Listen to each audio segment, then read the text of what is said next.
ബ്രസീലിനല്ല, പക്ഷേ ബ്രസീലിൻ്റെ ഒരു ഫുട്ബോൾ ഫിലോസഫീനെ സ്നേഹിക്കുന്ന ഒരാൾ, ബ്രസീൽ ടീമിനെയല്ല എന്നുള്ള രീതിയിലാണ് ഞാൻ ചോദിക്കുന്നത്. കാരണം ഇന്നത്തെ കളിയിൽ ശരിക്കും പറഞ്ഞു കഴിഞ്ഞാൽ ഒരു നാച്ചുറൽ ഫ്ലോ, ഒരു മാനേജ്മെൻറ്റ് ഫ്ലോ എന്നുള്ള രീതിയിൽ, ആ രീതിയിലൊരു ഒഴുക്കുകൾ തമ്മിലുള്ള വ്യത്യാസം ഉണ്ടാവും. കാരണം എന്ന് വെച്ചാൽ പെപ് ഗാർഡിയോളയുടെ പ്രിയപ്പെട്ട ശിഷ്യനാണ് ഏർലിംഗ് ഹാലൻഡ്. എനിക്ക് തോന്നുന്നു ഇന്ന് മൂപ്പർക്ക് നന്നായിട്ട് വർക്ക് ചെയ്യാൻ പറ്റുന്ന ഒരു സ്ഥലമാണ് ബ്രസീലിനെതിരായിട്ട്. കാരണം ബ്രസീൽ എന്ന് പറഞ്ഞു കഴിഞ്ഞാൽ ഒരു നാച്ചുറലായിട്ട് കളിക്കുന്ന ടീമും മറ്റത് വളരെ പ്രൊഫഷണലായിട്ട് ഇതുവരെയുള്ള കളി നോക്കിയാൽ നമുക്കറിയാം. ഹാലൻഡിൻ്റെ അടുത്ത് പന്ത് കിട്ടിക്കഴിഞ്ഞാൽ അത് ഗോളാവുകയും ചെയ്യും. അതൊരു പേടിയല്ല ഞാൻ പറയുന്നത്. കാരണം ബ്രസീൽ എന്ന ഫുട്ബോൾ കോൺസെപ്റ്റിനെ സ്നേഹിക്കുന്ന ആൾക്കാർക്കൊക്കെ ഒരു ഒരു ഒരു വില്ലൻ സാധനമായിട്ട് ഇവിടെ ഇപ്പുറത്തൊരു ഗാർഡിയോള എഫക്റ്റ് ഉണ്ടോ എന്നുള്ള അത് പറയാൻ പറ്റില്ല. അതിപ്പോ ബ്രസീലിന് മിഡ്ഫീൽഡ് എങ്ങനെ കളിക്കുന്ന അനുസരിച്ചിരിക്കും. കുറെ നോർവേക്ക് എത്ര ചാൻസ് കിട്ടും, അത് ബ്രസീലിന്റെ മികവിന്റെ അതനുസരിച്ചിരിക്കും. പിന്നെ ഇതിൽ ഇന്ന് വലിയൊരു ഫാക്ടർ ആവാൻ പോകുന്നത് കാലാവസ്ഥയാണ്. ഭയങ്കര ഹീറ്റ് വേവ് ആണ് ന്യൂജേഴ്സിയിൽ. ഇന്നലത്തെ കളി ഫിലഡൽഫിയയിൽ ഫ്രാൻസിന്റെ കളിക്ക് 38.3 ഡിഗ്രിയാണ് കിക്ക് ഓഫ് സമയത്ത്. ഇന്നും അതുപോലെ 40-അടുത്താണ് പ്രതീക്ഷിക്കുന്നത്. അപ്പോൾ ഒരു രണ്ട് ടീമിനും, ഇപ്പൊ ബ്രസീലായാലും നോർവേ ആയാലും, അവർക്ക് 90 മിനിറ്റ് ഒന്നും പ്രസ് ചെയ്യാൻ പറ്റില്ല. കളിക്കാർക്ക് വളരെ സൂക്ഷിച്ചിട്ട് തീരുമാനിക്കണം എപ്പോൾ സ്പ്രിന്റ് ചെയ്യണം, എപ്പോൾ കുറച്ച് സ്ലോ ആയി കളിക്കണം എന്നൊക്കെ. അപ്പൊ ആ ടെമ്പോ ശരിക്കും മിക്സ് ചെയ്യാൻ പറ്റുന്ന ടീമാണ് ജയിക്കുക. പിന്നെ രണ്ട് ടീമിൽ ഇപ്പൊ നോർവേയുടെ കാര്യം നോക്കിക്കഴിഞ്ഞാൽ അവര് ഗോൾ അടിച്ചിട്ടുണ്ടെന്നുള്ളത് ശരിയാ, 10 ഗോൾ അടിച്ചിട്ടുണ്ട്, പക്ഷെ 8 ഗോൾ വഴങ്ങിയിട്ടുണ്ട്. ആ ഒരു വീക്ക്നെസ് തീർച്ചയായിട്ടും കാർലോ ആൻസലോട്ടിയും കോച്ചിങ് സ്റ്റാഫും കണ്ടിട്ടുണ്ടാവും.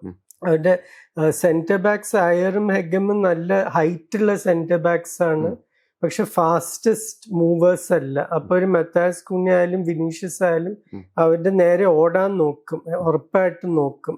പിന്നെ ലോ ബോൾസ് ആയിരിക്കും വരി. 6 അടി 6 ഇഞ്ചും 6 അടി 4 ഇഞ്ചുള്ള സെന്റർ ബാക്സ് ഉള്ളപ്പോ ക്രോസ് കൊടുത്തിട്ട് ഒരു കാര്യമില്ല.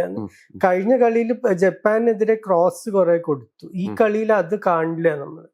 ഈ രണ്ട് ട്വിൻ ടവേഴ്സ് പോലെയാണ് രണ്ടുപേരും, അല്ല ഡിഫൻഡേഴ്സ് ഹെഗമും അയറും. അപ്പൊ അവരുടെ അടുത്ത് ഇത് ഈ കളി ശരിയാവില്ല. അപ്പൊ ലോ ബോൾസും പിന്നെ ഡയറക്റ്റ് ആയിട്ട് ഓടാൻ നോക്കും വിനീഷ്യസ് ആയാലും മത്താസ് കുഞ്ഞ റയാൻ ഇവരൊക്കെ. എന്നുവെച്ചാൽ ഈ കളി ഇത് ഫാസ്റ്റസ്റ്റ് ഡിഫൻഡേഴ്സ് അല്ല ഇവർ രണ്ടുപേരും.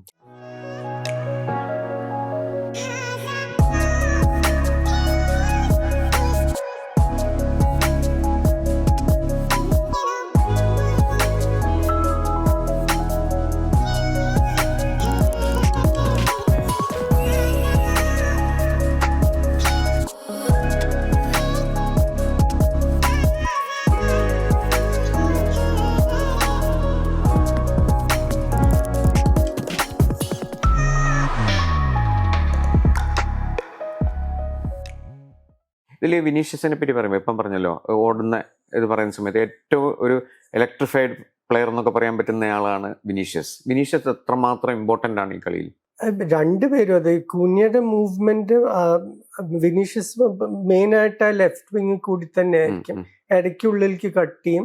പക്ഷെ കുഞ്ഞയ്ക്ക് കുറെ കൂടി ഒരു ഫ്രീ റോൾ ആയത് കാരണം ആ ലിങ്ക് അപ്പ് വരാൻ പോണത് അവിടുന്നാണ്.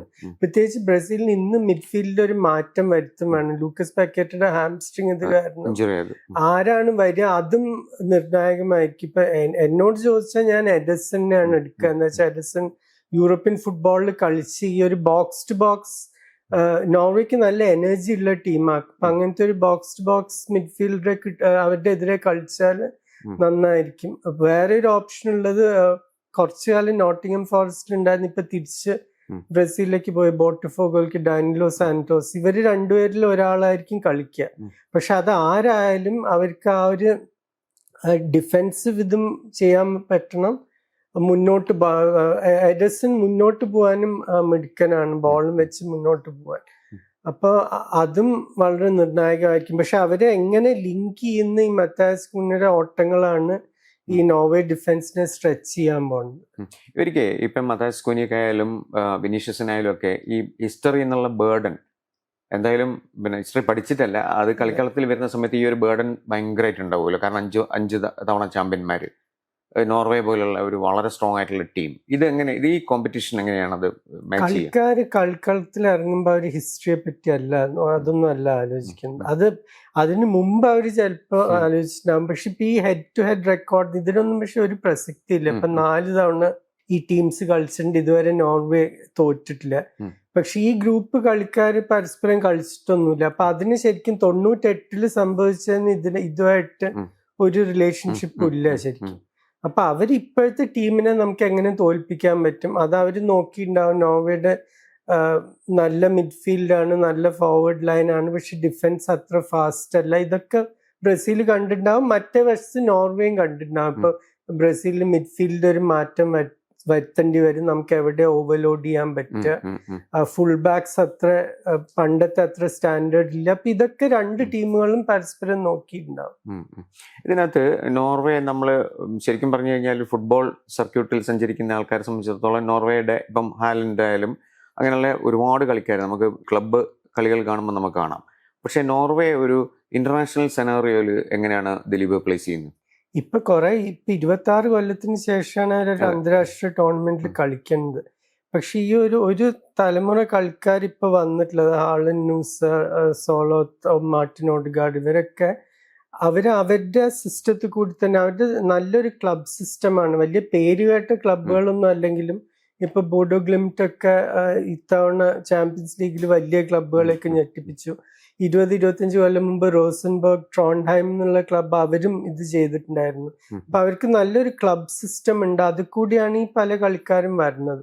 പിന്നീട് ഒരു പ്രായം എത്തുമ്പോഴേ അവര് വലിയ യൂറോപ്യൻ ക്ലബ്സിലേക്ക് പോകുന്നുള്ളൂ. അല്ല, ഈ ദിലീപ് തന്നെ പറഞ്ഞിട്ടുണ്ട്, കാരണം ഒരു പ്രൊഡ്യൂസിങ് ന്യൂ ഫുട്ബോളേഴ്സ് എന്നുള്ളതിൽ ഉസ്ബെക്കിസ്ഥാനും നോർവേ ഒക്കെ വളരെ മുന്നിലാണ്. അതെ, അവര് എന്താ വെച്ചാൽ അവർക്ക് ആ അന്തരീക്ഷത്തിൽ അത്ര പ്രഷർ ഇല്ല. ഇപ്പൊ നിങ്ങളുടെ നാട്ടില് നോർവേയിൽ വിന്റർ സ്പോർട്സ് ആണ് ഇപ്പോഴും ഏറ്റവും വലിയൊരു ഫുട്ബോൾ ഉണ്ട്.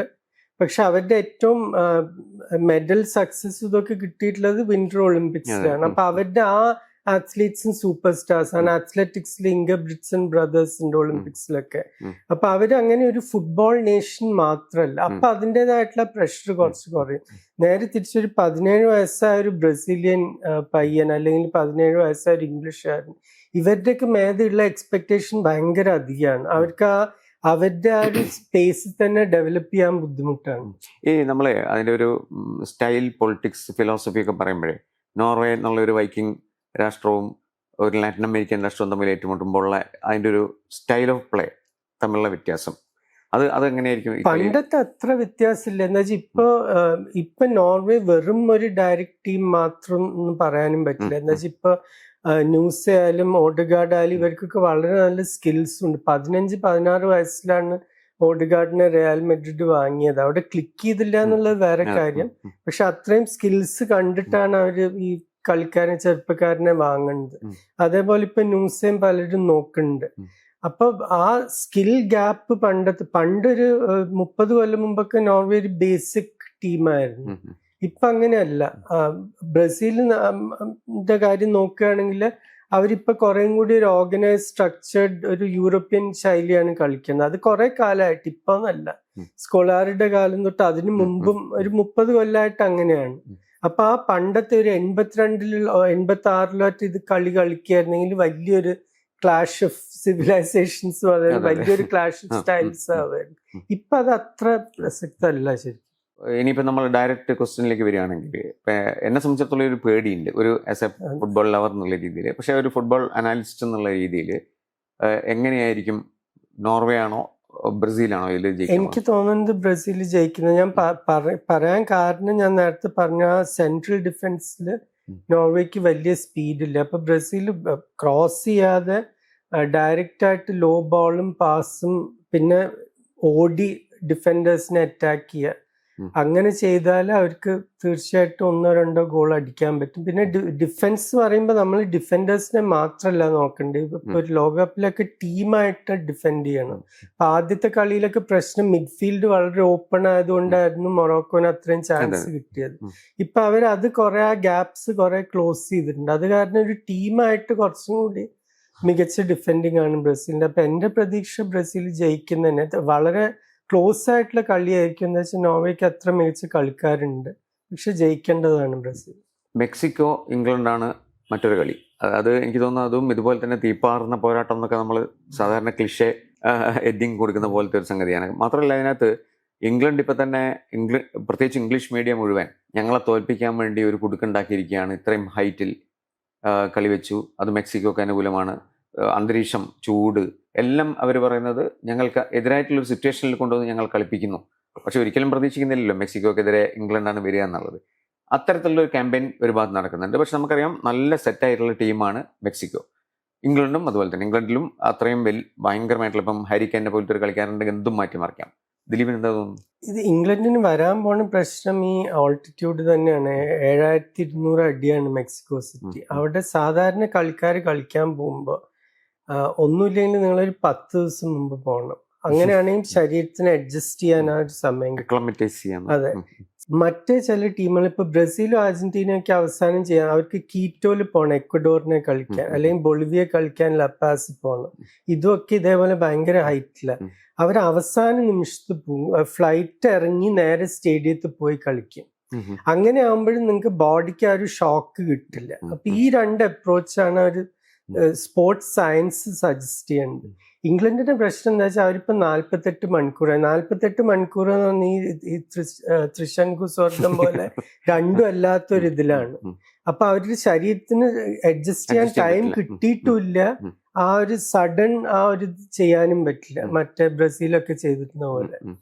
ഞാൻ അങ്ങനെ യാത്ര ചെയ്തില്ല, അതുകൊണ്ട് ചോദിക്കുകയാണ്. ഞാൻ ഈ സ്ഥലങ്ങളിൽ അങ്ങോട്ടും ഇങ്ങോട്ടും യാത്ര ചെയ്യുന്ന സമയത്തെ ഈ നമ്മൾ ജെറ്റ് ലാഗ് ഒക്കെ അനുഭവിച്ചിട്ടുണ്ട്. എന്നാൽ പോലും അതുപോലെ ഈ ഹൈറ്റിന്റെ പ്രശ്നം ഭയങ്കര ഓടുമ്പോ നടക്കുമ്പോഴൊന്നും നമുക്ക് തോന്നില്ല. ഞാൻ ജോഹാൻസ്ബർഗ് ഇതേപോലെ 5000 ഫുട്ടോറ്റാണ്.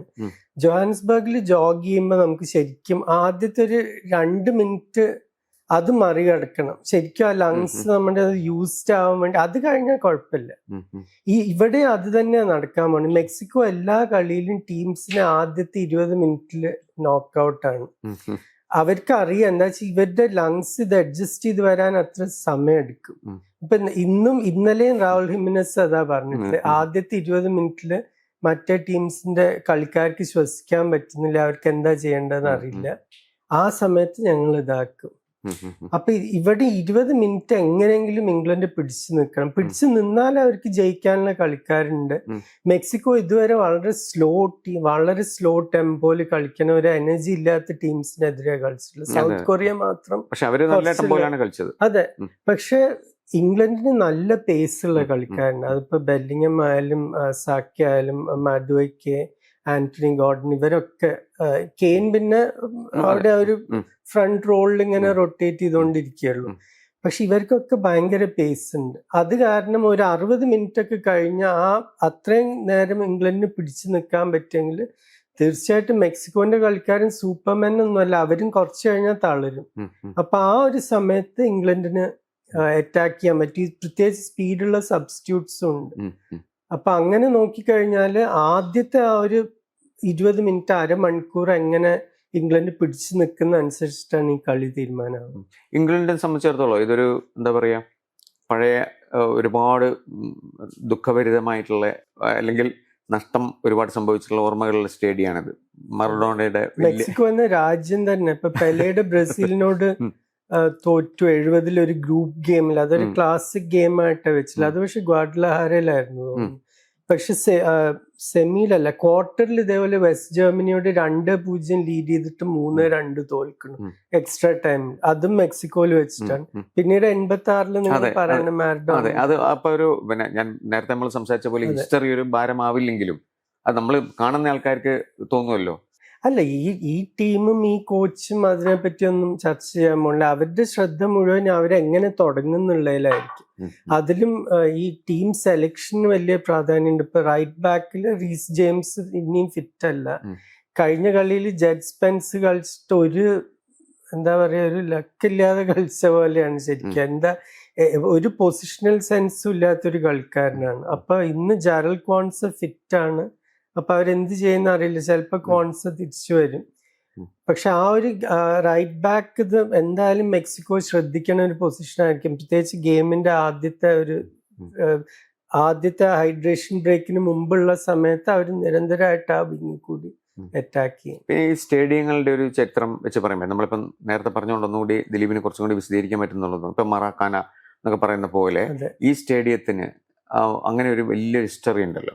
അതെന്താണ്? നമ്മൾ ഫുട്ബോളിൽ ഇപ്പം എന്ത് പറഞ്ഞു കഴിഞ്ഞാൽ ഒരു ലെജൻഡ് ഒരു സംഗതി ഉണ്ടല്ലോ, സ്റ്റേഡിയത്തിനുണ്ട്, നടക്കുന്ന വഴികൾക്കുണ്ട്. അതെന്താണ് പിന്നെ ഈ സ്റ്റേഡിയം? അത് ഈ നമ്മൾ നേരത്തെ പറഞ്ഞല്ലോ, ലോകകപ്പ് ചരിത്രത്തിലത്തെ ഏറ്റവും മികച്ച ടീം വേൾഡ് കപ്പ് ജയിച്ചത് ഇവിടെ വെച്ചിട്ടാണ് 1970-കളിൽ. അതിലത്തെ അവരുടെ അവസാനത്തെ ഗോള് കാർലോസ് ആൽബർട്ടോന്റെ ഗോൾ ഇപ്പോഴും ഫുട്ബോൾ ചരിത്രത്തിലത്തെ ഏറ്റവും മികച്ച ടീം ഗോളായിട്ടാണ് കാണുന്നത്. എനിക്ക് അതിന്റെ ഒരു ടീഷർട്ട് വരെ ഉണ്ടായിരുന്നു, ആ പാസിംഗ് മൂവ് എങ്ങനെ പോയി എന്നുള്ളതിനെ പറ്റി. പിന്നീട് മാരഡോണ 16 കൊല്ലത്തിന് ശേഷം മാരഡോണിന്റെ വേൾഡ് കപ്പ്, അതിലും ഇംഗ്ലണ്ടിനെതിരെയുള്ള ക്വാർട്ടർ ഫൈനലും രണ്ടും ഈ സ്റ്റേഡിയത്തിലാണ്. അപ്പൊ അങ്ങനെ കുറെ ഓർമ്മകളുള്ള ഒരു സ്റ്റേഡിയം. പിന്നെ മെക്സിക്കോനെ സംബന്ധിച്ച് നോക്കുമ്പോൾ 89 കളിയിൽ അവർ 2 ജയിച്ചിട്ടുള്ളത്. കോസ്റ്ററിക്കയോട് 25 കൊല്ലം മുമ്പും പിന്നെ ഹോണ്ടുറസിനോട് 12-13 കൊല്ലം മുമ്പ്. അതല്ലാതെ അവർ ഒരു കളി തോറ്റിട്ട് പോലും ഇല്ല അവിടെ. CyberSquare is a complete learning ecosystem designed for schools. Students don't just learn technology, they build it with conceptual learning, practical coding, experiential robotics, and opportunities to showcase their innovations on national and international platforms. CyberSquare AI and Robotics. ഇന്നലത്തെ France Paraguay കളി, പരാഗ്വേയുടെ എന്താണ് പരാഗ്വേയുടെ ഒരു footballing philosophy എന്നുള്ളത് കൃത്യമായിട്ട് കുറേ തവണയായിട്ട് ദിലീപ് പറയുന്നുണ്ട്. കാരണം വെച്ചാൽ പ്രസ് ചെയ്യുക, കളിപ്പിക്കാതിരിപ്പിക്കുക എന്നുള്ളതാണ് പരാഗ്വേയുടെ കളി. പക്ഷെ ഇന്നലത്തെ അതിന്റെ ഏറ്റവും വേഴ്സ്റ്റ് സിറ്റുവേഷൻസിലേക്ക് പോയി. കുറച്ച് കുംഫു എലിമെന്റ്സ് വന്നു അതില്. പക്ഷെ അത് ഒരു അങ്ങനെ പോകാൻ പാടുണ്ടോ? കാരണം അത്രയ്ക്ക് നമുക്ക് ഏകപക്ഷീയമായിട്ടുള്ള ഒരു തരം കളിക്കാരെ ഞാൻ കുറ്റം പറയില്ല, കളിക്കാരെയും കോച്ചിനെയും ഞാൻ ഒരിക്കലും കുറ്റം പറയില്ല. അവരുടേതായിട്ടുള്ള ഒരു ടാക്ടിക്സ് ഉണ്ട്. അവർക്കറിയാം അവർ ഫ്രാൻസിന്റെ എതിരെ ഓപ്പണായി കളിക്കാൻ നോക്കിക്കഴിഞ്ഞാൽ 6-0 തോൽക്കും. അതിലൊരു അർത്ഥമില്ല. ഞാൻ നേരത്തെ ആരോ നമ്മുടെ ചോദ്യോത്തര ആ സെഷനിൽ ഒരാള് ചോദിച്ചിട്ടുണ്ടായിരുന്നു എങ്ങനെ ഫ്രാൻസിനെതിരെ കളിക്കാൻ പറ്റും. നിങ്ങളുടെ ശൈലിയിൽ തന്നെ നിങ്ങൾ കളിക്കണം. പാരഗ്വേ അതാണ് ചെയ്തത്. കുറ്റം റെഫറിയുടെ ആയിരുന്നു. റെഫറി ഉസ്ബെക്കിസ്ഥാൻ ഈ വേൾഡ് കപ്പ് ആകുമ്പോൾ ഉള്ളൊരു പ്രശ്നം എന്താന്ന് പറഞ്ഞാൽ പലപ്പോഴും ഈ റെഫറീസ് കിട്ടണ കളികള് അവർക്ക് അത്രയും വലിയൊരു കളി അവർ മുമ്പ് റെഫറി ചെയ്തിട്ടുണ്ടാവില്ല. അപ്പൊ അവർക്ക് പെട്ടെന്ന് എന്താ ചെയ്യേണ്ടതെന്ന് അറിയാത്തൊരു സാഹചര്യം. അപ്പൊ ഇന്നലെയൊക്കെ ആദ്യത്തെ 10 മിനിറ്റ് തന്നെ 2 യെല്ലോ കാർഡ് കൊടുത്തു കഴിഞ്ഞാൽ അതോടെ കഴിഞ്ഞു. പിന്നെ അവർക്ക് മനസ്സിലാവും ഇങ്ങനെ കളിക്കാൻ പറ്റില്ല. മറ്റേ കളിയിൽ മൊറോക്കോ കാനഡയിൽ മൈക്കിൾ ഓലിവർ 6 യെല്ലോ കാർഡാണ് ആദ്യ പകുതി കൊടുത്തത്. അത് കാരണം 2ാം പകുതിയിൽ വലിയ ഫൗളൊന്നും ഉണ്ടായിരുന്നില്ല. കളിക്കാർക്ക് മനസ്സിലായി കുറ്റക്കാട് കാണിച്ച അപ്പൊ കാർഡ് കിട്ടും.